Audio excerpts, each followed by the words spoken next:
We met August 9th, 2002, and we were married August 9th, 2003. It seems on paper like fast, but when you fall in love, every minute feels like an eternity. It's me, Joey McIntyre, and these are the loves of my life.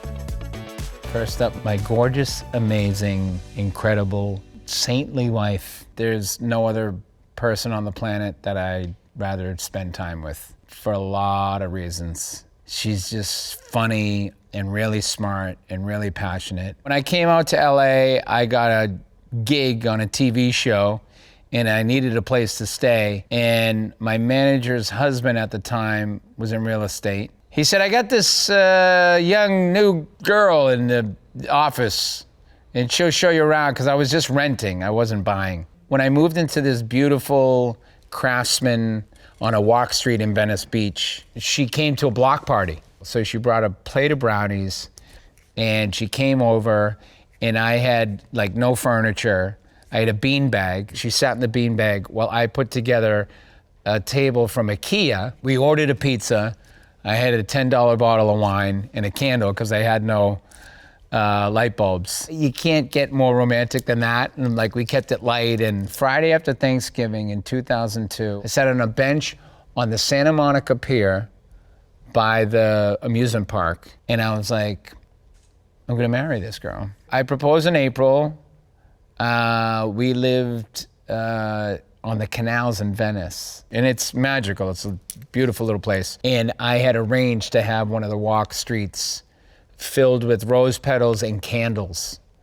And we went for a walk and we came around the corner and she said, oh my gosh, you know, and we were walking up on the thing and she says, I wonder what's happened here. I got down on one knee and I said, maybe someone's proposing. And she was shocked. The next loves of my life, my gorgeous, heartwarming, pain in the butt, can't live without him, beautiful kids. Our oldest son, Griffin, who just turned 18, just from the day he was born almost, he was on the move. When we took him for his first checkup with the doctor, he kept humming. He was in the thing and he was going, and then I would change and I would go, and he would come up to that note. I mean, he was a month old, so he was musically inclined. His first hero was Gene Kelly. Singing in the Rain was his favorite movie. And he also had like this kindred spirit with Prince. He would be like 3 years old, like getting down to Darling Nikki. I mean, so he was like, it spanned the gamut musically. He's very intense in the sense that he's passionate about what he loves and what interests him. He's very curious. He's definitely still a pain in my butt, no question about it. But he is a force and very inspiring. His younger brother, 2 years younger, Rhys has got the biggest heart in the world, the best hugs, big hands. He's got my dad's hands. It's really wild, like the genetics, how they are. Can be very kind of black and white, but also very understanding. Has an amazing vocabulary, uses like the best words. His gift for being of service to others is incredible. He was born with severe hearing loss, but to be in school and like have to focus and like get through that challenge on a daily basis and show up and be a part of like the community, he doesn't get enough credit for that. He wants to be involved, he wants to help, he's got a fire in him. And then my daughter, every man should have 2 boys and a daughter. Kira is the sun, the moon, and the stars. And the best part about her is that she likes me. She likes me. She's got a great sense of humor, and she happens to be a really accomplished, amazing gymnast. She shows a ton of dedication. I mean, she's in the gym 25 hours a week. I think it's a good balance. It's important for anybody, but for kids to work hard, but also know how to relax. No one cuddles up on a couch with 2 blankets and an iPad like Kira, and she deserves every second of it.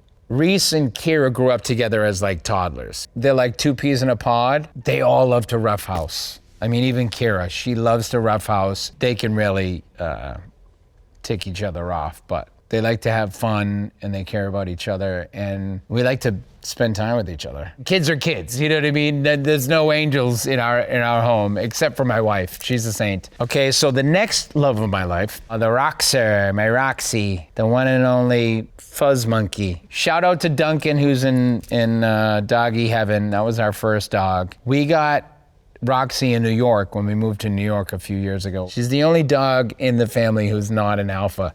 She's so sweet, and she's a Shih Tzu, and she's just the best. And she has this specific bark. It's not even a bark, because she knows she doesn't want to wake up Griffin or somebody else. All you hear is, and it takes a while for me to wake up at the door, it's just,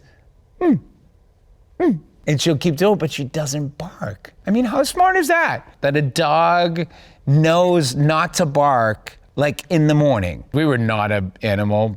Also, my mother ran a tight ship, so there was not room for like another living thing. My wife had a lot of dogs and cats, so she was an animal lover, and so she'd pass that on to my kids as well. Okay, so the next love of my life. Her name was almost Angelina Jolie because she's so gorgeous, but she's Kitty. Now I know the mystery of cats and cat lovers and the cat world and what it means. It's raining one night about a year and a half ago, and this cat finds us.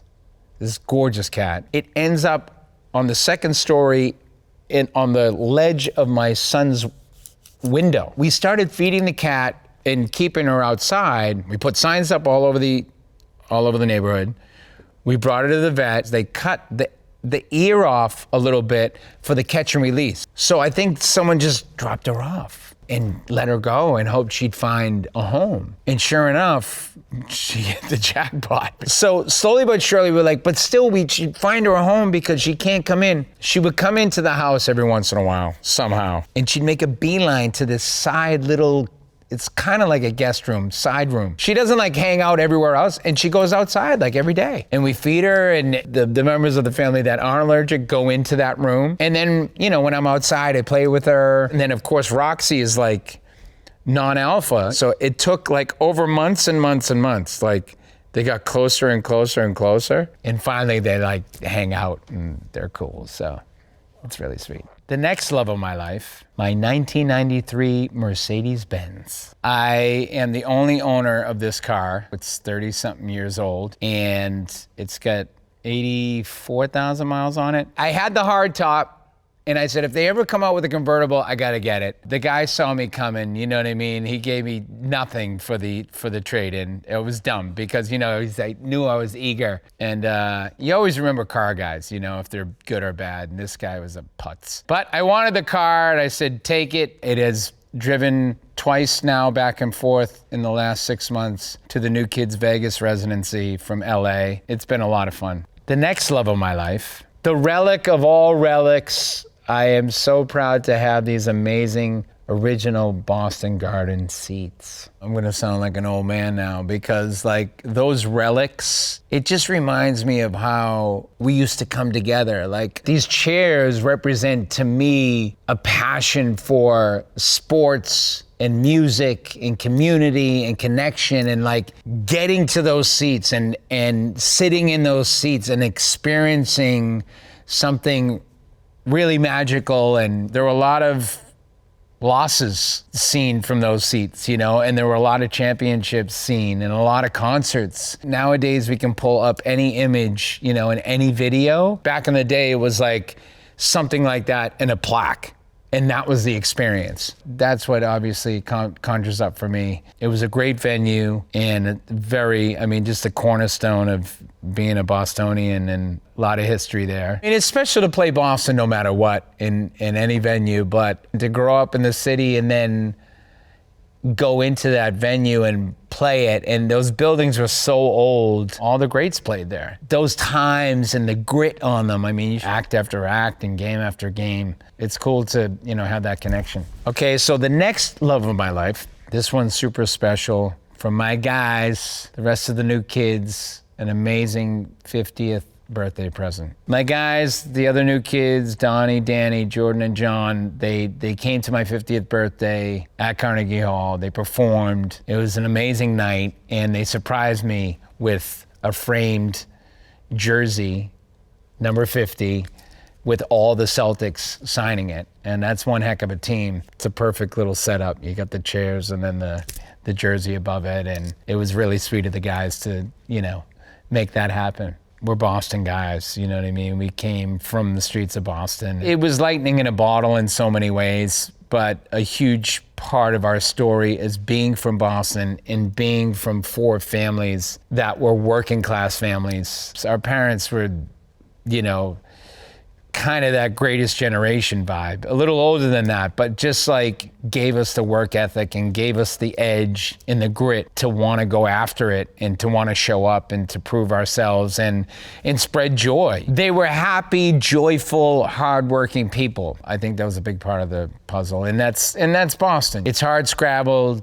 it's cold, it's, you know, tough a lot of the times. They do keep us grounded. You can't get too big for your britches, but when you need them, they're there for you. So those are the loves of my life, everybody. I hope you enjoyed it, and I hope it made you think of all the amazing loves in your life, too.